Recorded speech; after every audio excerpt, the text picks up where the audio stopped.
Hello and welcome to Let's Talk Oregon. I'm your host, Mike Ducett, and on today's episode, we're going to keep those conversations in the community going. Today we have two segments with very special guests. In our first segment, we'll be sitting down with Nate Johnson from the Oregon High School Chemistry Department and Science Department, and a student named Anish Patel, who are very integral in bringing a robotics program to our school this year. And then in the second segment, we'll be sitting down with Tara Ingalls, who is the board president of the Oregon Chamber of Commerce. So we have lots of exciting news to give for you today. And I'm going to turn my attention over to our guests here. Anish and Nate, welcome to the show. So this past school year, like I said in the introduction, you have been really instrumental in getting a robotics program off the ground here at Oregon High School. So can you kind of explain to the audience what does this entail, what does this mean, and specifically, if it's competitive, how do you compete? Yeah, of course. So our club is called Orange Overdrive, Team 10553. We work through a company called First, FRC. There are teams all over the country and the world who compete in this competition, and we do more than just build robots. So some of the things we do doesn't only include building robots, but we program them. We also work a lot within the community to build connections that deepen our STEM roots here in Oregon. So one of the best examples I can provide of this was just recently we had done a library showcase where we went with younger students who were also doing a FIRST program, but the first Lego competition. And we showed them our robot and showed them what was possible with the resources we have here at the high school to encourage them to pursue STEM in the future. Another thing we focus on is building deep sponsorship connections within the community. For example, this year we've been working really hard to build our presence here, and we've worked with multiple community businesses to get ourselves off the ground. So when you talk about programming the robots, are you given that task ahead of time? Do you know what the robot needs to do before you get to the competition? Or is that something you have to do on the fly? Or how much preparation do you have? So what the year looks like for the robotics program is in the fall, we're doing preparatory work. We're doing some learning of skills. We are working on fundraising and some general program planning for our team. And then in January, the actual competition for the year gets introduced. So each year there's a very unique and different competition that year for what the robotics need to accomplish and how they'll work with the other teams. So this year's challenge was related to moving a couple kinds of objects around. The theme was reefscape and kind of an ocean theme to it. And we had these PVC pipes, which were called the coral this year, and we had to get those PVC pipes, the coral, onto the reef with the robots. So these had to get placed in various places on the playing field. And then there was also algae, which the algae were these huge, like 4-square balls that are really big game balls that also could get moved around in various ways. Also, it needs to get removed from somewhere and moved somewhere else to score some points. And so we were given all the rules. There's a massive game manual for each year. And so in January, we got the rules set. And then the first competitions of actual real merit and value are in March. So we've basically got kind of a 2.5 month window to actually build that robot, program it, test it, practice driving it, and take it to competition. Yeah, and if I can add, it's quite impressive because these robots aren't the size of BattleBots. They're human-sized robots. They're quite big, coming in at around 100, 110 pounds. Okay. So in just a couple months, the students have not only built but programmed and done business marketing around this robot with it ready to compete in just around 2.5 months. That's amazing, because you said the BattleBot, because in my mind, at late night TV, I see those remote-controlled robots essentially battling each other. But this is way more complex of tasks. Like you said, over 100 pounds in this machine. This is probably why you didn't bring it into the studio here today. Imagine that would have been a haul up the stairs. But so Anish, as a student, what interests you in this robotics, and what do you hope to accomplish through your participation in this club? Yeah, so when I first started Orange Overdrive, I was originally looking at it independently. I was looking for STEM opportunities within the district, and I felt like I was falling short. I was already maximizing the clubs that provided it, and I still felt unsatiated. So after online research, I had found First Robotics. And of course, instantly it ignited a spark in me. I saw these huge towering robots, and I knew I wanted to do that. And the only way I could do it is with others. So I had gone around to some of my friends and asked them, hey, would you be interested in doing this? And something that I found that was really interesting was a lot of other students had felt the same way that I did. They felt there was a lack of STEM enrichment that they wanted to see. So through the creation of Orange Overdrive, one of our driving goals is to provide students with a free STEM education opportunity where they can really take education into their own hands and build upon something that they really want to do. So that's really amazing. So you were the driver of this, and you saw a need, and you wanted to kind of fulfill that. And of course, you looked upon Mr. Nathan Johnson here, who has a hard time saying no, I think, most of the time to students, and he has a great heart, and I know that he really loves to see students thrive. Well, so the situation there is Anish was taking a look and asking everybody he could. He surveyed all of science, all of our technical education folks, a lot of different staff members, and he actually didn't ask me. He's like, no, I know Mr. Johnson just has too much on his plate. He asked me, who else could I ask, is what Anish asked me. And I actually, after a few days, said, you know what, if you can't find anybody else, I'll do it. And just to take a moment, Mr. Johnson here has really put in a lot of work for what we're able to do. I mean, for reference, as a team, a relatively small team at that, who was able to compete in just 2.5 months, we put in usually around 10 to 12 hours a week, building on Wednesdays for multiple hours, and then on Saturdays, we also came into the building and worked for 6 to 8 hours every week. It's quite a commitment. And Mr. Johnson was always there for us, so he really put his foot up and helped us because he wanted to see us as well as other students be able to have this opportunity. Oh, that's amazing. The other thing I'd like to acknowledge in terms of people, we had a total of 10 students involved throughout the year, and I was not the only adult in that room. We had an amazing group of other mentors as well. We had one other lead mentor who helps run the BadgerBots program in Middleton, a nonprofit there that does this as well. And we also had a number of students from UW-Madison who are alumni of this program were like, we did this in high school, we want to keep doing this, and their mission is to help start new programs.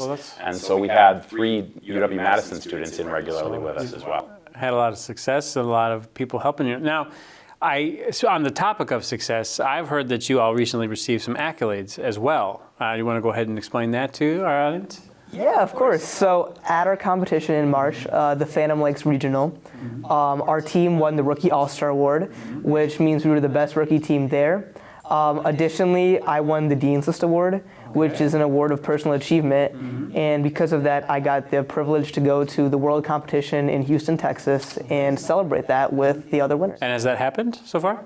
Yes. So I went a few weeks after the regional, so around mid-April I went, and it was just an amazing experience. I got to meet so many people. I'd just love to add, that's an incredibly prestigious honor there. It's at our regional, 2 students were awarded that Dean's List finalist thing, and Anish has gone above and beyond in doing so much to make this program happen, and it was well-deserved and well-earned to get that award there. Thank you. And and to be recognized in your first year of this competition is amazing, and that's great. So I think, what have you now learned about the program this year? What did you find to be particularly challenging for you? I mean, even though you've had so much success. Yeah, so I think going into the program for the first year, we got to learn a lot about what the process really looks like. Especially timeline-wise. Moving in, we started in around October. Most teams will start mid-summer with a lot of the things they need to prepare for the upcoming season, which starts in January. So we were in kind of a time crunch.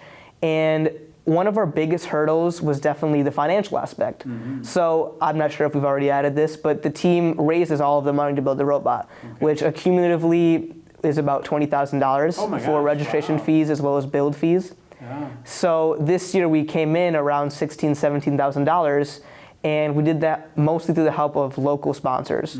So companies around the area or larger grants that were gracious enough to provide us with finances so we can continue this opportunity here at the high school.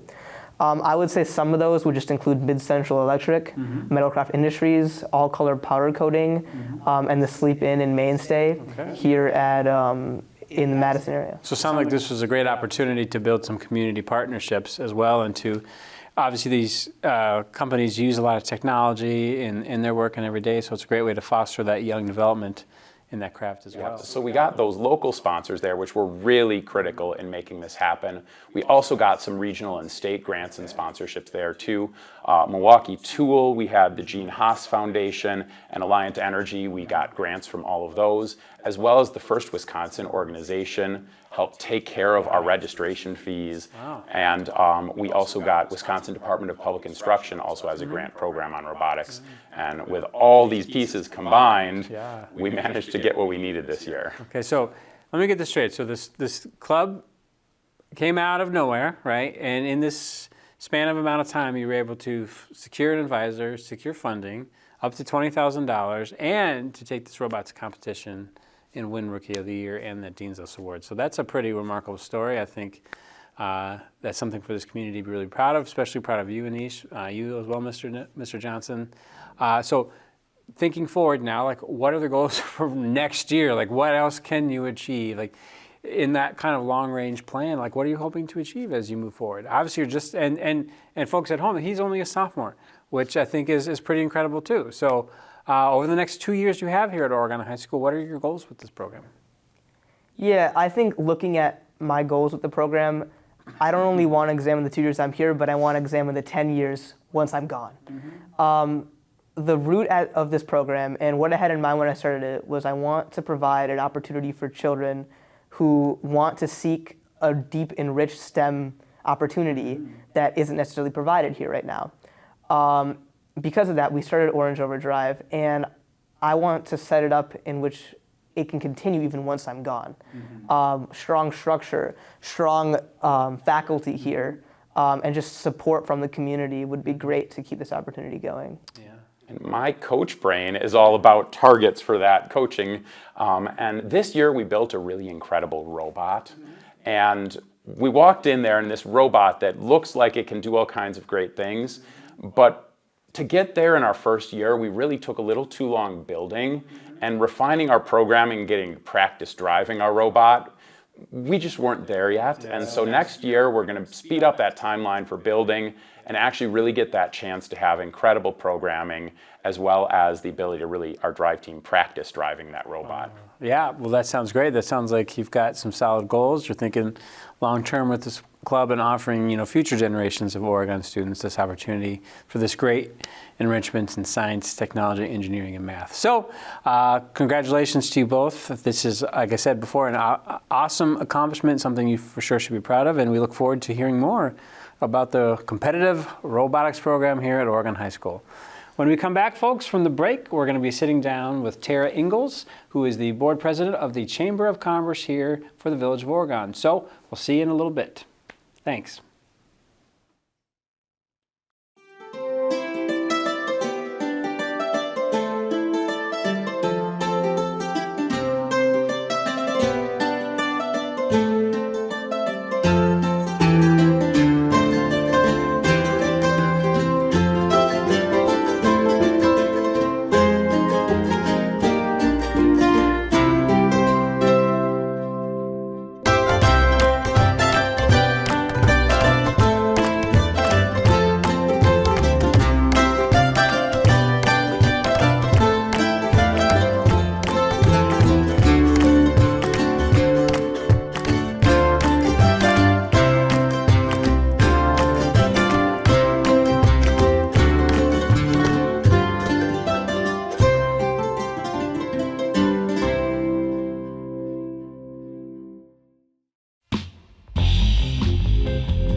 Every day, thousands of kids start vaping. And I can't let this happen to my kid. Of course, it's awkward to talk to your kids about the dangers of vaping. Hey, bestie, how sketch is me? It's hard to get their attention. Ready? Go. Look at that. You didn't even turn yours over. So if you want to talk to your kids about the dangers of vaping, you got to get it trending.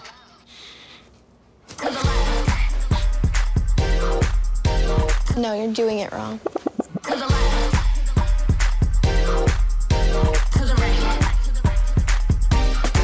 Let's go. Can we talk? Yeah, what's up?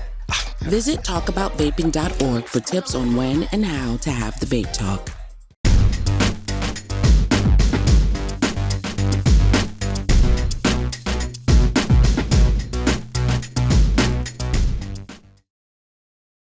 Welcome back from the break. We're back here on Let's Talk Oregon, and in this segment we'll be talking with Tara Ingalls from the Oregon Chamber of Commerce. We're going to be talking all things SummerFest, so I'm sure you're excited and anxious to hear about those details. So again, thank you for coming here today, Tara. I appreciate you being here. Yeah. So as the board president of the Oregon Chamber of Commerce, can you kind of remind our viewers of like what is the Chamber's role in this community and how do you actually support the businesses within Oregon?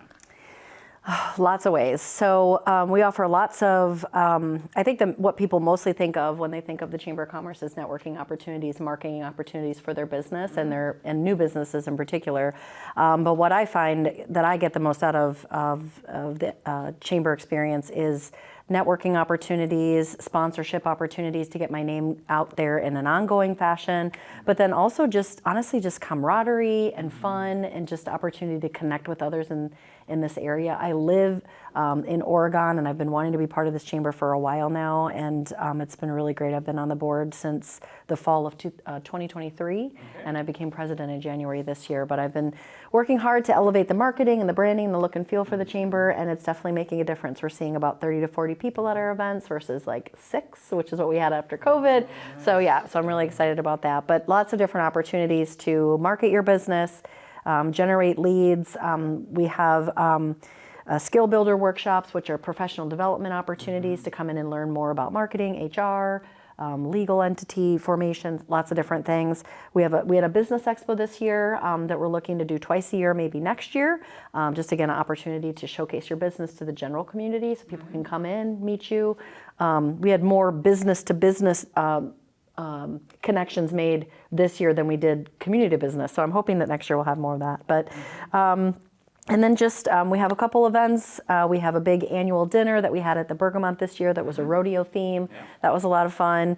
And then SummerFest, of course. And then we have a golf outing on September 15th at the Bergamot as well. So there's lots going on. Yes, and there's lots of different. You don't have to be a member to be part of these. And lots of different events for different folks. It's great. Yeah. So I think, most viewers are knowing that the weather is warmer, and that means that SummerFest is coming, our annual town festival where we kind of gather and have a good time down there at Kaiser Square Park. So what can we await this year? Like, tell us about what's coming in terms of SummerFest. Anything new? What are the traditions that we're going to continue? Just kind of inform us. Yeah, so it's family friendly.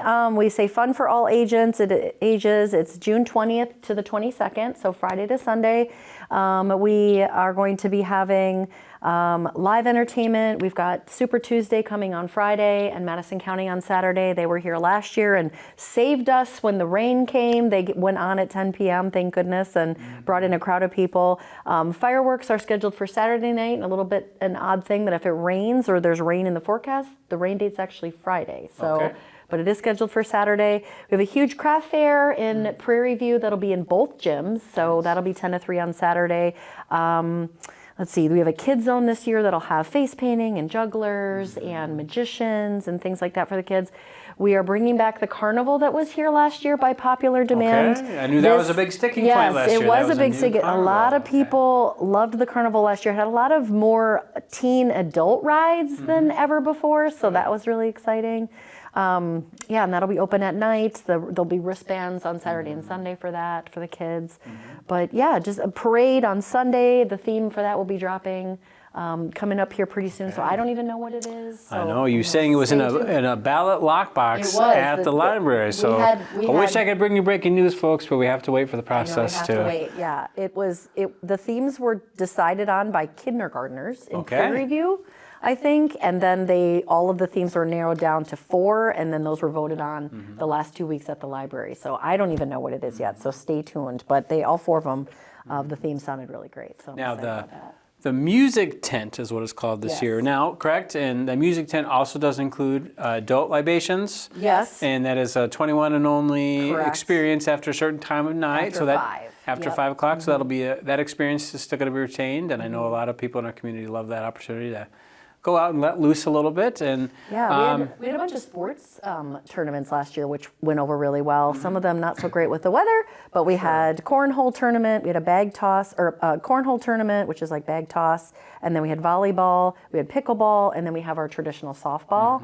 This year, we're bringing softball back. That'll be strong Friday, Saturday, and Sunday, and then we'll have a youth baseball tournament that will be utilizing the new JC Park, and then also some of the parks over here for the high school, so that's kind of exciting. That'll bring in a lot of families. We're excited about that. New folks from Yes. outside of the community too, Yes. kind of exploring and understanding what makes Oregon such a great community and too. some tourism going on. Yeah, that's great. So yeah, so we've got those going on. So you can sign up for teams on the website. We just dropped the schedule of events today, Okay. which is I know a couple weeks before this is going to air. But yeah, lots of things to do. We'd hope you come down.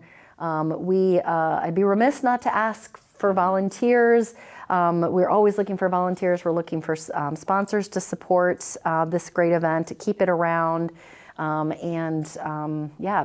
just sign up for the parade too. So, SummerFest doesn't just happen overnight, right? So specifically, if folks are out there saying, I might like to volunteer, but I'm not sure what that means, do you want to give some assortment of kind of jobs and responsibilities that they could fulfill? Yeah, we have jobs as little as 1 hour, up to 3-4 hours. We need bartenders in the main music tent. We need people on the grounds, emptying trash,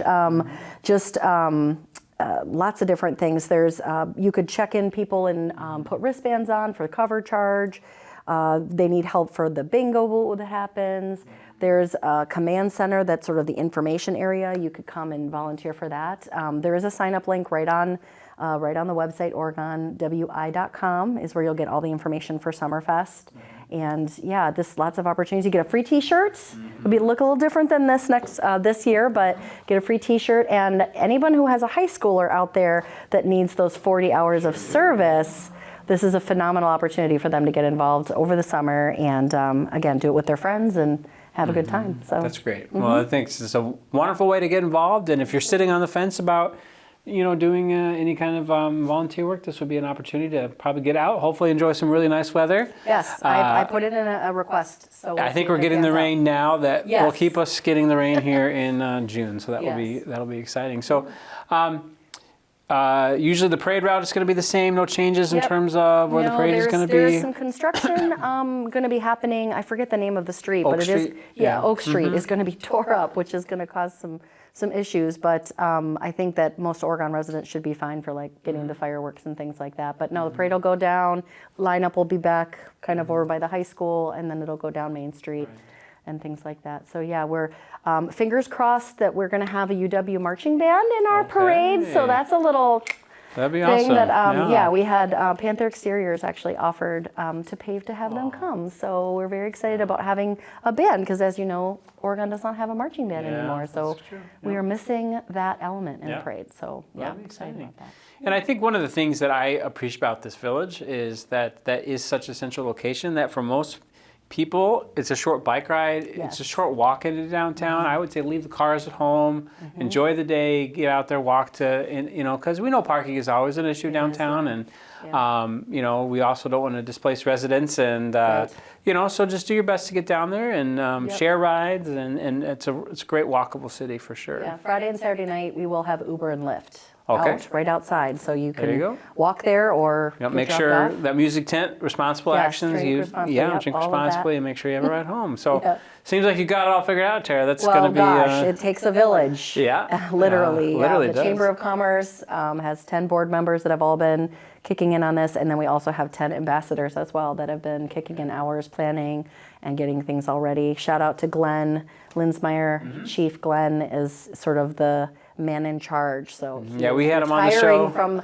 that role this year. We had him on the show last June, I believe, as well. Did. Yeah. No, well, he'll be dearly missed, but he's got somebody under his wing this year, so we'll see how that goes. And you did say you've spent a lot of time updating the looks of the chamber. The website Yes. looks really nice. I was on there today digging, get a little bit of information here and there. But yeah, I think things are really, really looking good. And if you haven't had a chance to check out that website, go ahead and do it. I think you'll be surprised to see what's on there and how organized and how you can find out this information really easily. So now SummerFest is the big thing, right? It's the Yes. big thing that is the most visible in terms of our community. But what other opportunities does the Chamber offer for people to kind of come out, support Oregon businesses, support the community in general? So again, we have a golf outing that sells out pretty quick over at Legend of Bergamot. That's September 15th. I think it's a Monday this year. So we're trying to kind of a fallish thing, but there'll be silent auction. There's prizes for that. There'll be a luncheon at Bergamot, so that'll be a nice event. And then, again, we always have opportunities. Anything that the Chamber offers, pretty much you can attend as a non-member. There might be a small fee, but if you see and follow our Facebook page, we have all of our events out there. And then we also have an e-newsletter. So if you go to OregonWI.com, scroll all the way to the bottom and sign up for our e-newsletter that comes out every Thursday morning that is jam-packed, full of stuff in our community. And that is our main form of communication out to our members and non-members. So lots of different events. Again, if you see a professional development, we've got somebody coming next week to talk about email cybersecurity and phishing scams and all that stuff. So that's kind of timely right now. But lots of different opportunities to be either a member, or a non-member of the Oregon Chamber. The Oregon Chamber solely puts on Oregon SummerFest. I'd be remiss if I didn't mention that. It's not funded by the city or the village. So we are looking for donations, sponsorships, things like that to help fund all of that entertainment to make this a spectacular event this year. Yeah, it always is. So as we kind of close out our time together today, just if someone's sitting at home right now and saying, hey, this sounds great. I want to get involved. I want to be part of the Chamber. Maybe they're a local business member that are on the fence and realizing that they can make a greater impact. So what does somebody do? I know there was an application on the website. What else, other opportunities or what other information would people need to know? For application for the membership or Well, and to be involved in the board and to be representative and all that kind of different information. Oh, we have so much information. You're right. We did a website redesign in January, and that has been phenomenal for us to be able to add information quickly and put things. We will be looking for board members at the end of this year. We always have turnover at the end of the year for that role. Our ambassador program is an awesome way to get involved with the Chamber, but in a lower commitment mode. You attend ribbon cuttings and groundbreakings and just be there to support some envelope stuffing, stuff like that. But an ambassador role is a great way and we're always looking for more. You can't have enough ambassadors. We have 10 right now, but you can't have enough. So that might be a good way to get involved, again, at a very low commitment. And are ambassadors generally affiliated with a business in Oregon as well? They are, but they can be an individual. They can be just an individual I don't know why too. they couldn't be. Okay. Yeah, that would be, you can be an individual. We also have volunteer opportunities at the Chamber. There's a lot of things that can be done. We have 2 beautiful new welcome signs that just went in. Those were done by the Chamber, and we need somebody to come and get the letters ready for people to put on those signs for those announcements, and that's a small little volunteer role, but anybody could come and do that. That would be fun. And Yeah, well, it sounds great. Well, thanks for taking the time to speak with us. I know a lot of people are really looking forward to June and really looking forward to the SummerFest, as that is a big part of the plan. So thank you for taking the time to come to the show today. And to the audience at home, make sure you visit that Chamber website, check it out, and make sure you get out to SummerFest this summer. And we'll see you next time on Let's Talk Oregon. Thanks.